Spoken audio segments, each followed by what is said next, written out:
Ayan na naman. Gugulo ka na naman eh. Siyempre. Ano to? Beef stroganoff. Ah.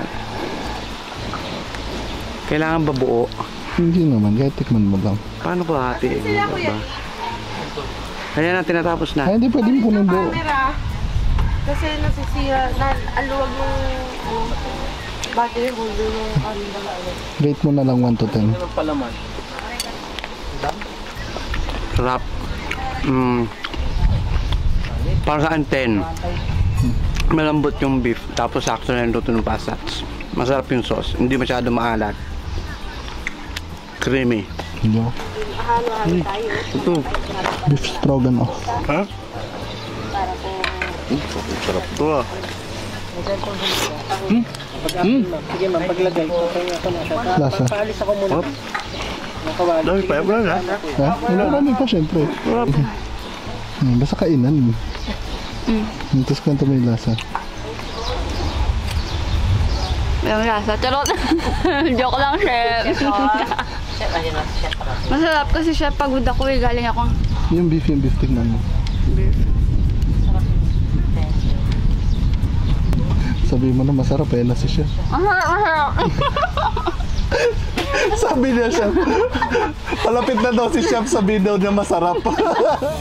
Ang lasang nagdadala sa atin ng kilig. At nagpapakilala ng ating mga likas yaman sa buong daigdig. Yan ang asim.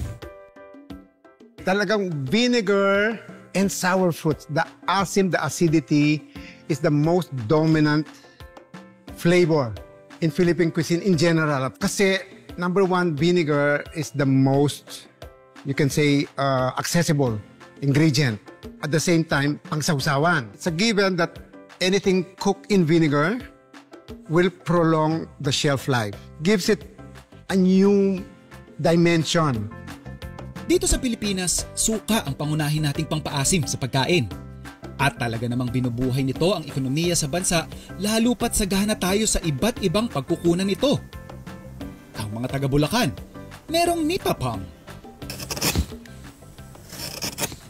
Tapos type ko na po yan. Pwede na po nating sabitan yan ng Bukas pa. container. Bakit po? Bukas pa ng umaga. Kasi kung minsan, may kasi yung mapaitan.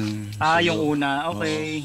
Pagka nakuha na gaya na yan, nakakuha ko na yan, diretso na sa tapayan na yan. Amoy paraiso. Ang mga taga Laguna, gumagawa naman ng suka mula sa niyog. Dito po namin piniperment ang suka. Ito po ang aming fermentation. After po nito, yan, mga 2 to 3 weeks, kailangan po yan, minsan papaarawin para umasim siya. Mula dito, tsaka na po ipapasteurize para maalis ang germs at kung ano mga ano-ano dyan. Pagkatapos nun, ipapalamigin na siya at tsaka pwede nang i-bottle. Samantala, pinanindigan naman ng Davao ang pagiging largest producer ng coconut sa bansa. In fact, meron pa silang isang buong isla na sagana sa likas yaman na ito at naging sustainable tourist attraction pa. So basically, this is the only area that na pwede kami mag-harvest. This is for the safety and security of our guests. Pero ito lang yung parang showroom nyo, ma'am. Pero marami pa kayong area na pinagkukuhanan. Yes, correct.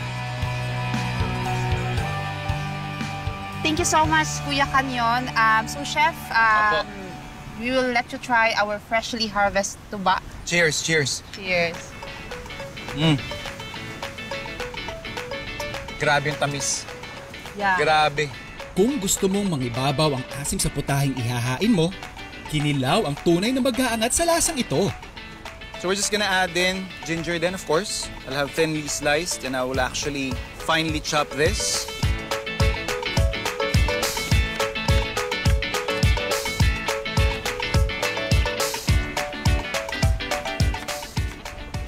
Yung chopped onions and ginger natin, we're just gonna put it in to our acid o yung ating vinegar to infuse lang para magsama-sama yung flavors nila dyan.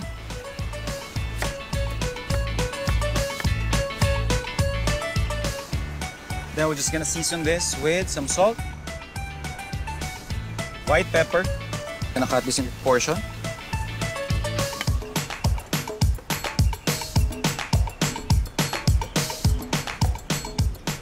And kapag nagkikinilaw kayo, once na na-ready nyo na yung flavor or yung timpla nung suka ninyo, it's best na ilagay nyo na kaagad yung isda.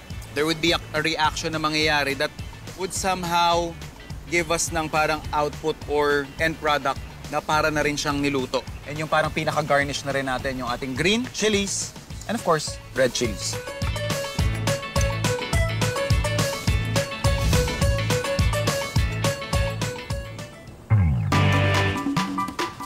Sa kanyang restaurant sa Pampanga, ipinakita sa atin ni Sir Cloud kung paano magluto ng sisig matuwa. Ito basically parang maskara. So nandun yung tenga. Importante yung tenga kasi, the ears, no? Kasama yung nguso, hanggang yung nguso. So that means the whole maskara. Pagkukuluin to, palalambutin. This is called the eardrums. Importante yung layering of skin, fat, and meat. Nandun yun. So hindi lang pan. And tutuusin, ito yung cartilage. Ito yung puti-puti. That's where the collagen comes from. The usual thing, sibuyas, asin, paminta, tapos bay leaf.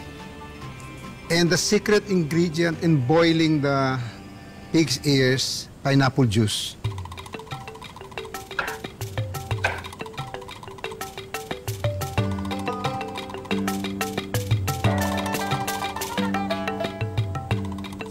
Sibuyas, konting asin, sili, paminta, suka. As in generous, swimming in vinegar. Tapos ako, lalagyan ko konting kalamansi.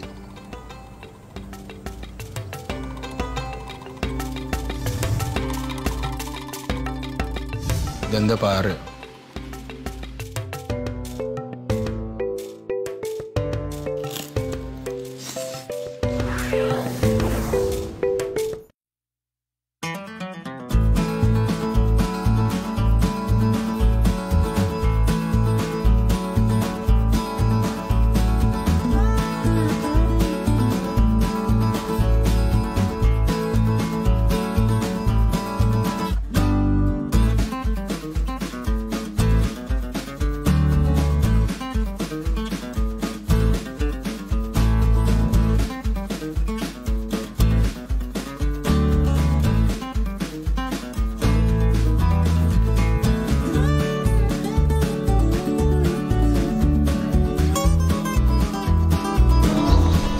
Ayan, 20 minutes lang naman yung travel niya. Sa bus. Ay, step. So, gusto mo ba? Sige, sige. Paano ilalagay? Pag tinatanong daw niya, parang sinasabi niya, sa Pilipinas, baboy, ganyan. Tapos may nagsabi doon sa kanya, sa amin, kuneho. Tapos tinuro sa kanya yung recipe.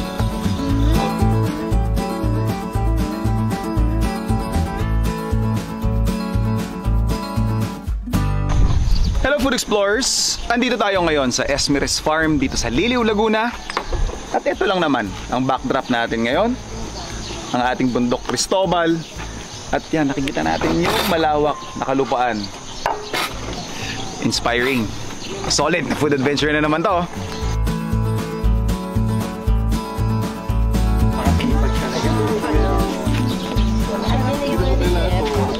Ayan, o kape. Oil? Amoy lola ka for kahit naligo mo na yung buhok mo, amoy ano pa siya. So guys, ito yung dahon ng ashitaba. Kadalasan to makikita ninyo ng mga chinatsa-atsaan natin. Pero alam nyo ba na nasa family ito ng carrots? So yung lasa nito is actually para rin siyang parsley. So meron din siyang culinary applications. Yun yung gagawin natin ngayon dito sa Farm to Table. Okay, standby! Standby! Cameras rolling. 3, 2, and...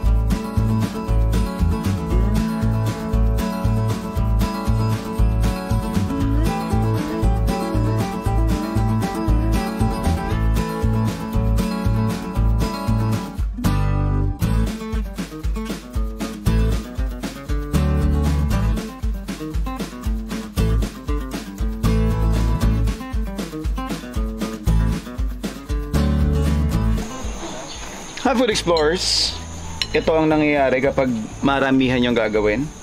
Siyempre, kailangan natin ng rest back. Nandito yung ating mga chefs. Chef Jonah, Chef Andrew. Yan yung mga nagpapabilis at nagpapagaan ng buhay ko dito.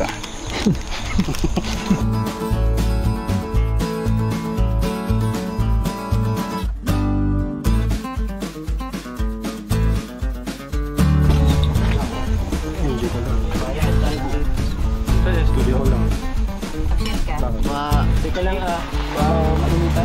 Iyan pa lang din. Malinitan? Okay lang yan. Ginawa akin yan. Yung wire pan. Ano ba kailangan, Chef Pan? Pan na may water? 1-0. Cut? Uy! Hindi masarap, no? Ha? Hindi masarap. Ha? Sarap ng suka. Sarap ng suka.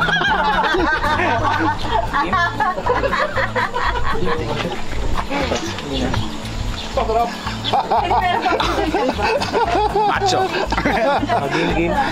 Dito ka.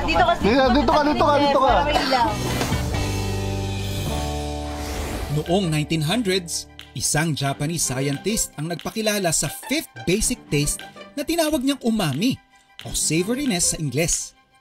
Kahit wala pa itong opisyal na pangalan, pamilyar na ang mga Pinoy sa lasa ng linamnam. At ang ating local cuisine, may exciting variety of food na talaga namang nagpapakilala sa flavor na ito. Isa na dyan ang queso. And when it comes to elevating the Filipino cheese, maaasahan natin dyan si Miss Olive Puentespina.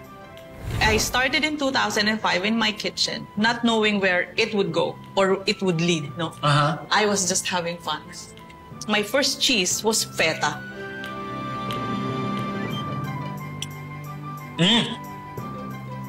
Ang umami experience, damang-dama rin sa tuwing may seafood na nakahain sa mesa.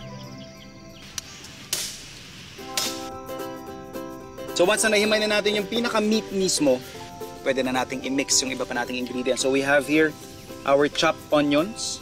Parang pinaka-extender na lang din natin yung ating boiled sweet potatoes. And then Dijon mustard, konting pepper.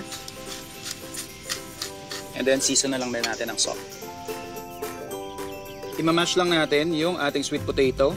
Makikita ninyo very wet yung ating mixture. What we can do, after adding in our mayonnaise, pwede tayong maglagay ng breadcrumbs. And for color na rin, and additional flavors, maglalagay lang ako ng ating chopped na leeks. Better if you rest this or i-chill mo siguro for at least 30 minutes bago mo siya i-form. Dredge lang natin into flour. Then sa egg.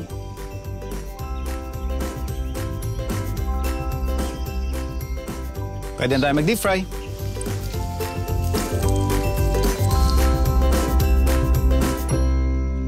Ang linamnam, tunay ding kumakata sa tuwing pumapangas tayo ng malutong na lechon at chicharon.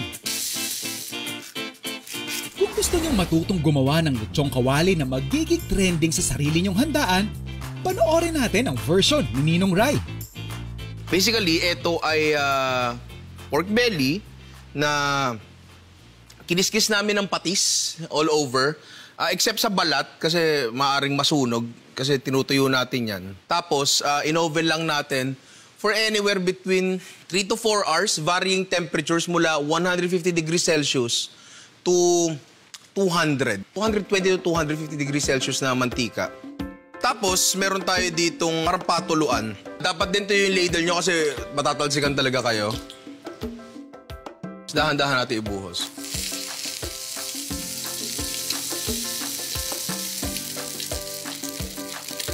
Yan.